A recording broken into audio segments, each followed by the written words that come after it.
It's been a beautiful weekend here in Washington, D.C., our nation's capital, covering the longest walk 2008 for Natv, Native American Television. I am Patrick Strickland, member of the Lumbee Tribe of North Carolina. Along with me this weekend is Morgan Hunt.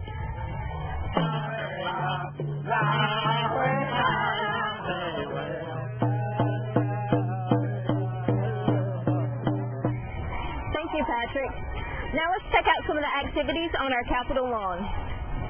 The manifesto that we collected along the way, of course, are the grievances, are the complaints, are the conditions that we found along the way, crossing some 23 states, both from the north and the southern routes. We gathered information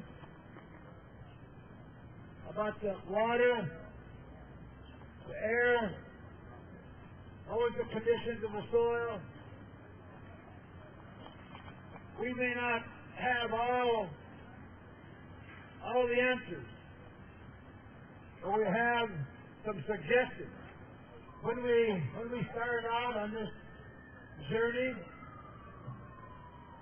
5,000 or 4,600 miles looked like a long way. The 3,600 miles looked like a long way off. And certainly on February 11th, July 11th, was a long way off. But now it is July 11th, and when we talk about February 11th, it was like yesterday. It was like an hour ago. It was like a minute ago. And for some of us, it was a piece of cake. A piece of cake. A piece of cake, I say. I know 30 years from now, your children and your grandchildren will be saying, hey, if they can do it, we can do it too. We want them to. We want to leave them a legacy of thinking on their own. We want to leave them a legacy of thinking good ideas, bright ideas, long ideas.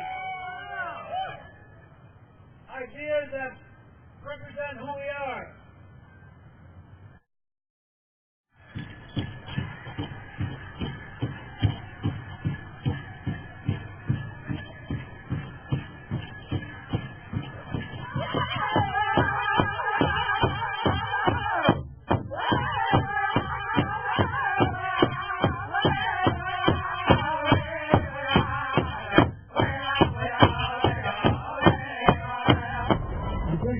Opportunity to be present and yet raising the voice of the oppressed once again.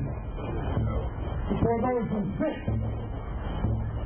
in this place called Washington, D.C., where all power is distributed and governed, and for us to let them understand that as long as they have governed so oppressively, as long as they have governed in a way that still brings no relief to the poor, to the disenfranchised, to those who are facing economic, social, and human oppression, that they do not truly represent the true power.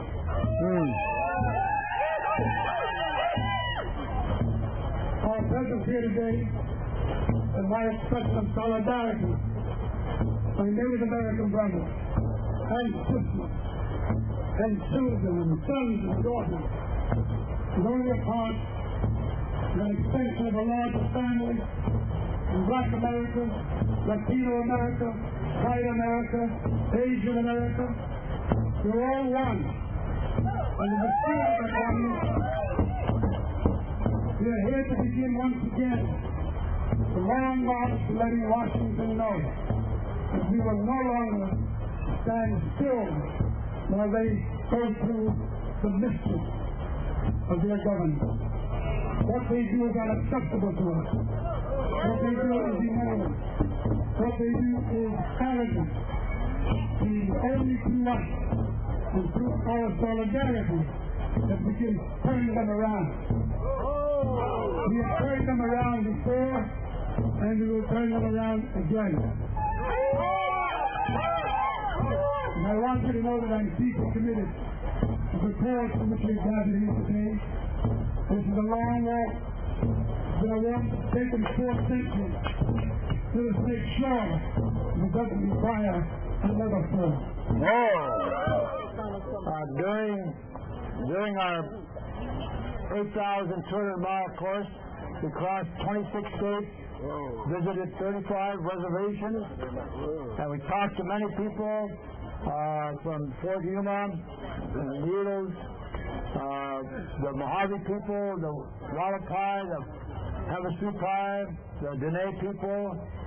We talked to the Pueblo people, people in Oklahoma, and Choctaws in Mississippi, the Houma in New Orleans. They were devastated by the Katrina, and no help has yet ever come to them. We traveled about into Tennessee and into North Carolina, talked to the Tuscareros again, who 30 years ago was asking for legislative help, for recognition, and we have a manifesto which we've developed, offering our suggestions, encouragement, and also points of action that we hope that the Congress might consider for changes.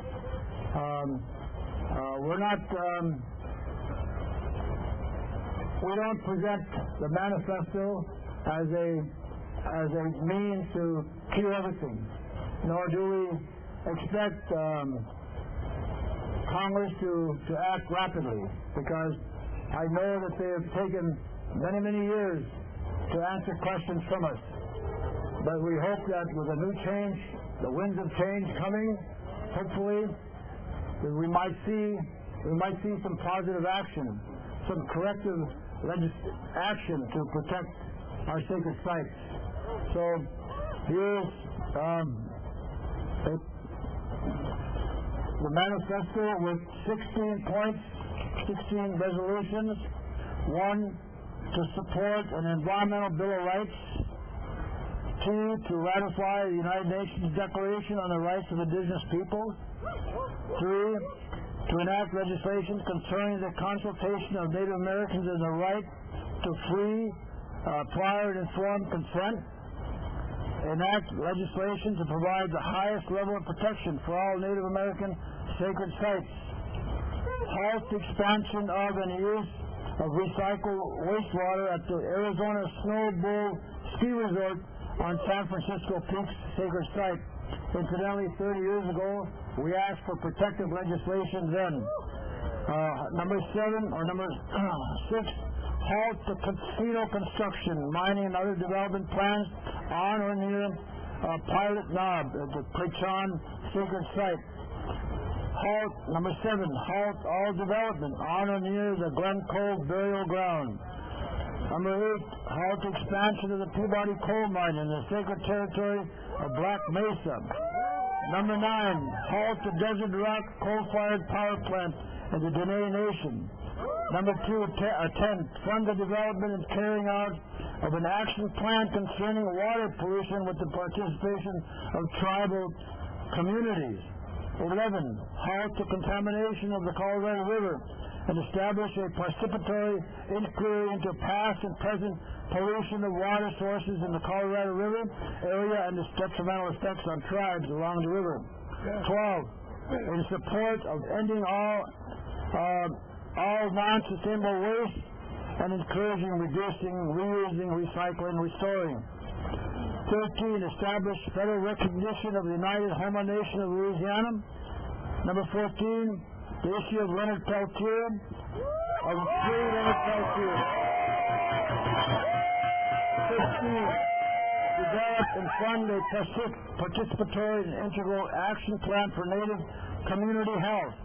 And I think we've been discussing the health care across the country, and we are full support of any kind of health care that would deliver health care to the many remote areas on the reservations, including access to traditional foods and medicine and funding for wellness centers. And finally, allocate funding to the Indian Health Service to cover the absolute cost of superior health care coverage.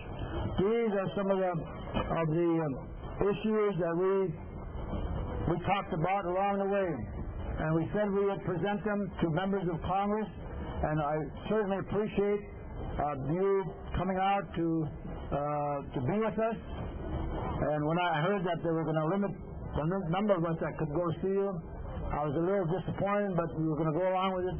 And then, of course, you coming out to greet all of us, it makes like frosting on the cake for us. So, anyway, I know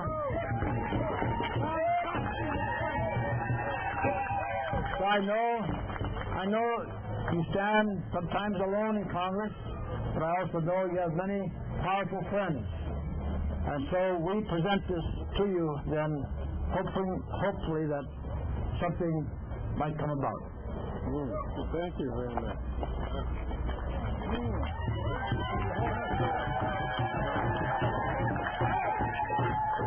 Thank you, my brother Dennis Spence, for delivering this manifesto for change. I want you to know that as a result of receiving it today, on July 11, 2008, the Committee on the Judiciary will hold hearings on each one of these items.